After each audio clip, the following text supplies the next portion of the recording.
اسرائیل پہ اگر atom bomb چلایا نا تو اسرائیل کے ساتھ مصر بھی جائے گا. سمجھ رہے ہو؟ لوگ کہہ رہے ہیں اس ایٹم بم کا کیا کرنا. آج یہ پاکستان ایٹم بم اسرائیل پہ کیوں نہیں پھینک دیتا؟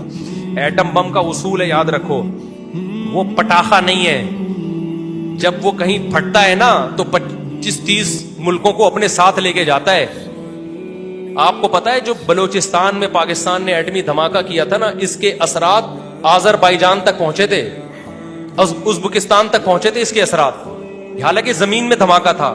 اور یہ بھی آپ کے لیے خوشخبری، انڈیا پاکستان پہ ایٹم بم گرا ہی نہیں سکتا کبھی بھی، صرف ڈرانے کے لیے ہے. کیوں؟ اگر انڈیا پاکستان پہ ایٹم بم گرائے گا نا، بہت سارے انڈیا کے شہر تباہ ہو جائیں گے، کیونکہ پاکستان لمبائی میں زیادہ ہے، چوڑائی میں کم ہے، تبھی چوڑے میں آتا رہتا ہے ہر وقت.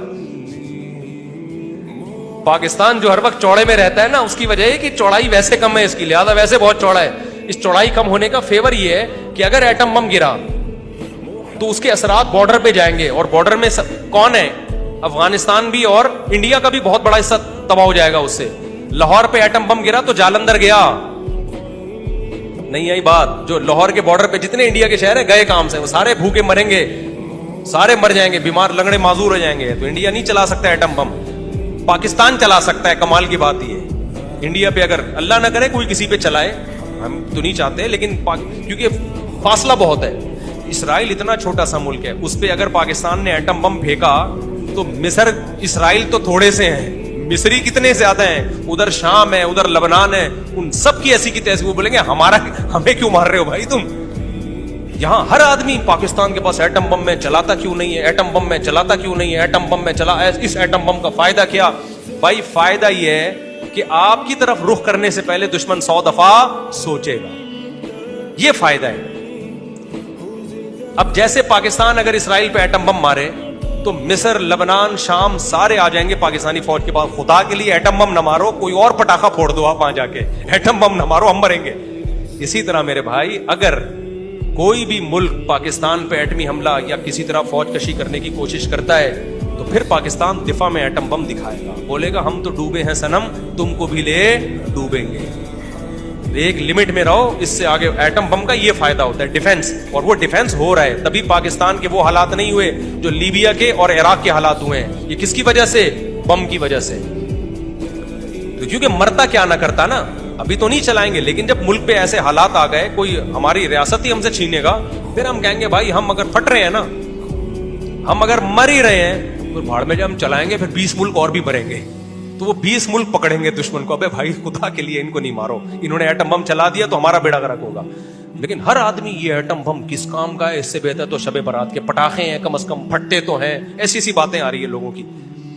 تو یہ ایٹم بم اس کام کا ہے کہ تمہارے ملک کی لکیریں کیا ہیں.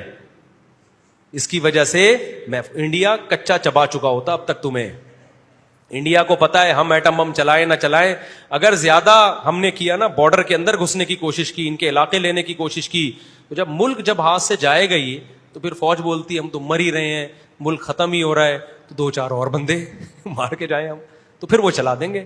تو اس لیے وہ بٹن پہ پاؤں رکھ کے کھڑے ہوتے ہیں اور بتاتے ہیں کہ قریب آئے تو چلا دیں گے بٹن ہم. تو یہ ایٹم بم اس کام کا. یہ اس لیے نہیں ہے کہ اسرائیل پہ جا کے پھوڑ دیا، اور اسرائیل بھی گیا اور اڑوس پڑوس کے، اور بیت المقدس بھی گئی. تو جب وہاں جو ریز پھیلیں گی تو اس سے تو جو فلسطینی وہاں پہ وہ کہیں گے اب بیت المقدس ہمارے کس کام کا بھائی، ہم تو سارے لنگڑے لولے ہو گئے.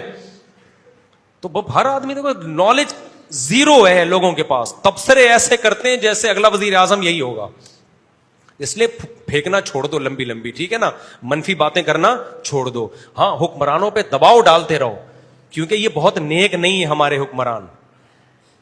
فوج میں بھی کبھی کوئی اچھا بھی آتا ہے، برا بھی آتا ہے، ہر طرح کے ملے جو لوگ آرمی میں آتے ہیں. تو جب آپ دباؤ ڈالتے ہیں تو پھر اچھے کام کا ریشو بڑھ جاتا ہے. اس لیے دباؤ ضرور ڈالو، دباؤ ضرور ڈالو، تاکہ ایسا نہ ہو سعودی عرب پہ بھی دباؤ ڈالو، پاکستان پہ بھی دباؤ ڈالو، تاکہ یہ ہاتھ پہ ہاتھ رکھ کے بیٹھ نہ جائیں. اور یہ ایک حقیقت ہے کہ جتنی آواز ان لوگوں کو فلسطینیوں کے حق میں اٹھانی چاہیے، یہ ایک طے شدہ حقیقت ہے، اتنی آواز یہ لوگ نہیں اٹھا رہے. اگر یہ سارے اسلامی ملک مل کے مضبوط آواز بھی اٹھائیں تو بہت سارے کام ہو سکتے ہیں.